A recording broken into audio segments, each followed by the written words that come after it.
All right, welcome to the second session of section 5.1. We're going to talk about a little more with inferential statistics, but today, or in this session, we're going to talk about hypothesis testing. Maybe.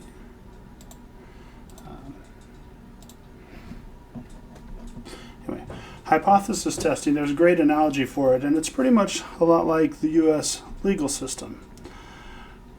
First, we're going to have a carefully worded accusation. Then, it's really important to our process that innocence is presumed, and so we'll have that. Evidence is collected and presented. That might look like a sample of data is taken, and we start to analyze it. A decision gets made, and following that decision, the person's guilty or they are not guilty. Now, it's important that innocence is presumed because we can't always prove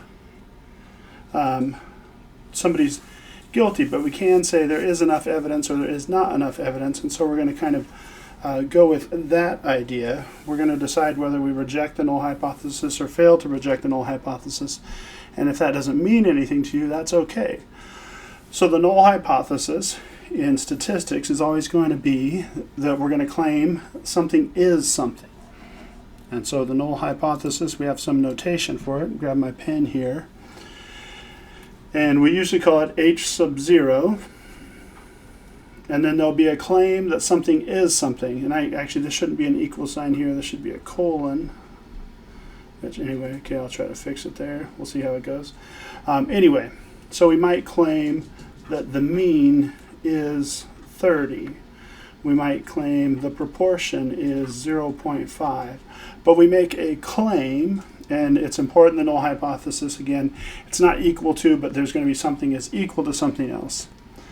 And then our alternate hypothesis is just going to be here. We notated H sub A. I did equal signs again. Don't really want to do equal signs. And now, don't really want to let me grab my eraser, but here we go. We'll get it here, or I will. I imagine you're doing just fine. Anyway, so this should be a little colon, this a colon, and then here our alternate hypothesis is just something different. And the options for something different, if I just look at that first one, I can say it's less than 30, I can say it's not equal to 30, and I can say it's greater than 30. And the it here being the mean. So we're making claims about the parameter for the population, whether it's a mean or a proportion or whatever we might get into as we keep going with this. But the alternate hypothesis is always going to be that it's not equal to something. And so this one here, we call it a left-tailed. This one is two-tailed. And this one here is right-tailed. And we'll just add tailed over here. So this is a less than, an arrow pointing to the left, and that is a, trying to get my pointer here. This arrow points to the left, so it's a less than. Here we're not equal to, and so this is going to be two-tailed, and then the arrow is pointing to the right. This is going to be right-tailed. And that's not super important right now, but it will be important soon enough. So, again, as we go back to this idea of court, we have a sample, it's collected, it's analyzed, we have data that gets collected, evidence is drawn, it's presented, and then we have the probability here. A p-value is something we come up with, and this is from our data, how probable it is that this did or didn't happen. So it's a probability value, a p-value, based on the data that's analyzed. And we have lots of different ways to come up with a p-value depending on the data that we have. And we compare it to our alpha. And then our alpha is really, has to do with our error range. How accurate do we want this all to be? And we use that to make a decision.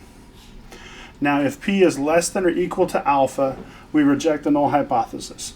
Now, we don't often put the equal sign up here because if this is like with no rounding, we want to be as precise as we can. So if our p-value is less than or equal to alpha, we reject the null hypothesis. There is enough evidence to conclude the alternate hypothesis is more likely. If our p-value is greater than our alpha, then we fail to reject the null hypothesis, and there really isn't enough evidence to conclude that the null hypothesis is true. So we're never going to be able to prove somebody's guilty. We can just say there is or is not enough evidence to say that they are not guilty, I think. Again, I might have messed that up. That's okay. We'll get it straightened out for the next one, for sure. So for a particular study, we have alpha equals 0.05. We need to make a decision, and we are asked to make this decision if we know the p-value is 0.058. So we need to ask ourselves, is our p-value less than alpha? So if p is less than alpha, we reject the null hypothesis. And I'm writing this down because it's important here. And if I write it down, it reinforces it in my mind. If p is greater than alpha, we fail to reject the null hypothesis.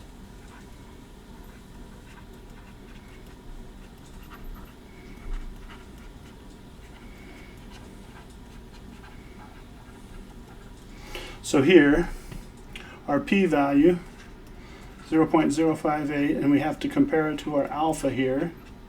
So 5.0058. This one's going to be greater here, so this is greater.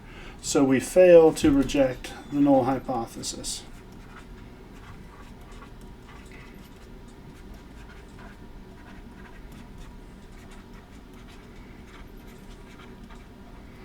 And we'll get into what that means a little bit more later, but for now, we've just failed to reject the null hypothesis.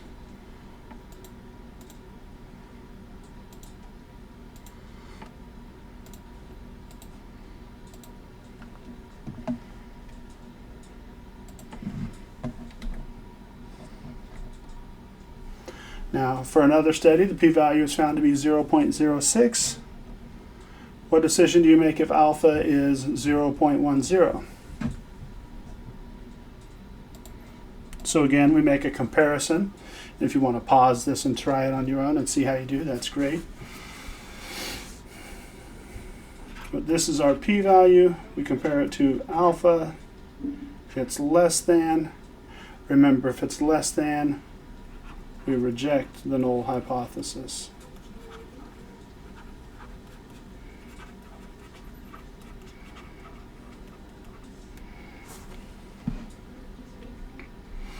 What do we make if our alpha is 0.05? So 0.06, that's our p-value. Compare it to our alpha, 0.05. This is going to be greater. Not sure what happened there. We're greater, so if 0.06 is greater than 0.05, so we fail to reject the null hypothesis.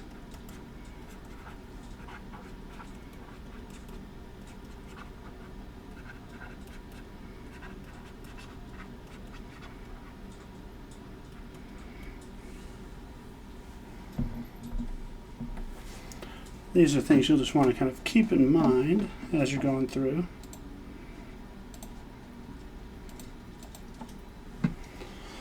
Another example here says a sample of fish have a mean weight of 27.2 grams. Scientists are interested in if the mean weight differs from 24.2 grams. State the appropriate null and alternate hypothesis. And so again, the null and alternate hypothesis here. The null hypothesis is that it's something is going to be something. In this case, it says a sample of fish have a mean weight. So we're talking about a mean weight here. So the mean weight is. Now, scientists are interested if the mean weight differs from 24.2. So that's going to be sort of the claimed value here. That's going to be 24.2 here. Our data says something different.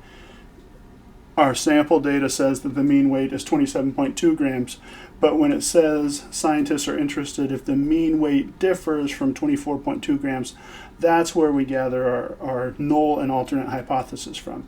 And here it says it's different from, we don't know if that's less than or greater than, so we'll just say that mu is not equal to 24.2 grams. Now it can be a little bit confusing here. You're going to want to make sure that you're using the same value in both of these statements here. Right here. The mean is 24.2 grams for the alternate, or for the null hypothesis. Hypothesis, easy for me to say. And then the mean is not equal to 24.2 because that's what's different than. We don't know if it's less than, we don't know if it's greater than, we just know it's different from. And here another example. A few years ago, it was determined the percentage of families living in poverty was 7%. A researcher wants to know if that number has gone up. So a sample of 270 families was taken this year, and it was found that 8 were living in poverty. Set up the null and alternate hypothesis. Now, I'm not sure if that was supposed to be 8% or 8. But if we had a sample of 270 and only 8 were living in poverty, we'd want to come up with a proportion here. So 8 out of 270, which I'm going to put into my calculator here. And I'm going to just round this 0.0296. So I'm going to just say 0.03 for the proportion here, because the data value here isn't as important as what we're making. But this is a proportion. The one before we were talking about a mean, so now we would have the proportion is 0.03.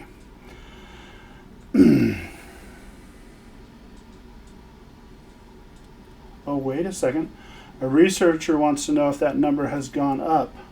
This is from the data. 7% here would be the value we want right here. Easy mistake to make. That's why I did a demo for you. I accidentally almost put our sample data here, but we want to use whatever is being claimed for this. So a few years ago, it was determined that that the percentage of families living in poverty was 7%. So we'll put that here. A researcher wants to know if that number has gone up. So we want to know if that number has gone up. And so that proportion here, if it's gone up, it's going to be greater than 0.07. Oh, we almost made a live mistake for all to see. Anyway, the null and alternate hypothesis, again, the null hypothesis is going to be that some parameter is a value. The alternate hypothesis is that it's different than. If it's less than, the arrow on our less than points to the left. It's a left-tailed hypothesis. If it's different than, different from, not equal to, we're going to have a not equal sign, and it's a two-tailed test. And then if it's greater than, in this case, we want to know if the number has gone up. So that's an indicator that we're looking for greater than 0.07, and greater than, that arrow points to the right, so this is a right-tailed test. Anyway, I hope that's helpful. I look forward to helping you in the next section. Stay tuned for that.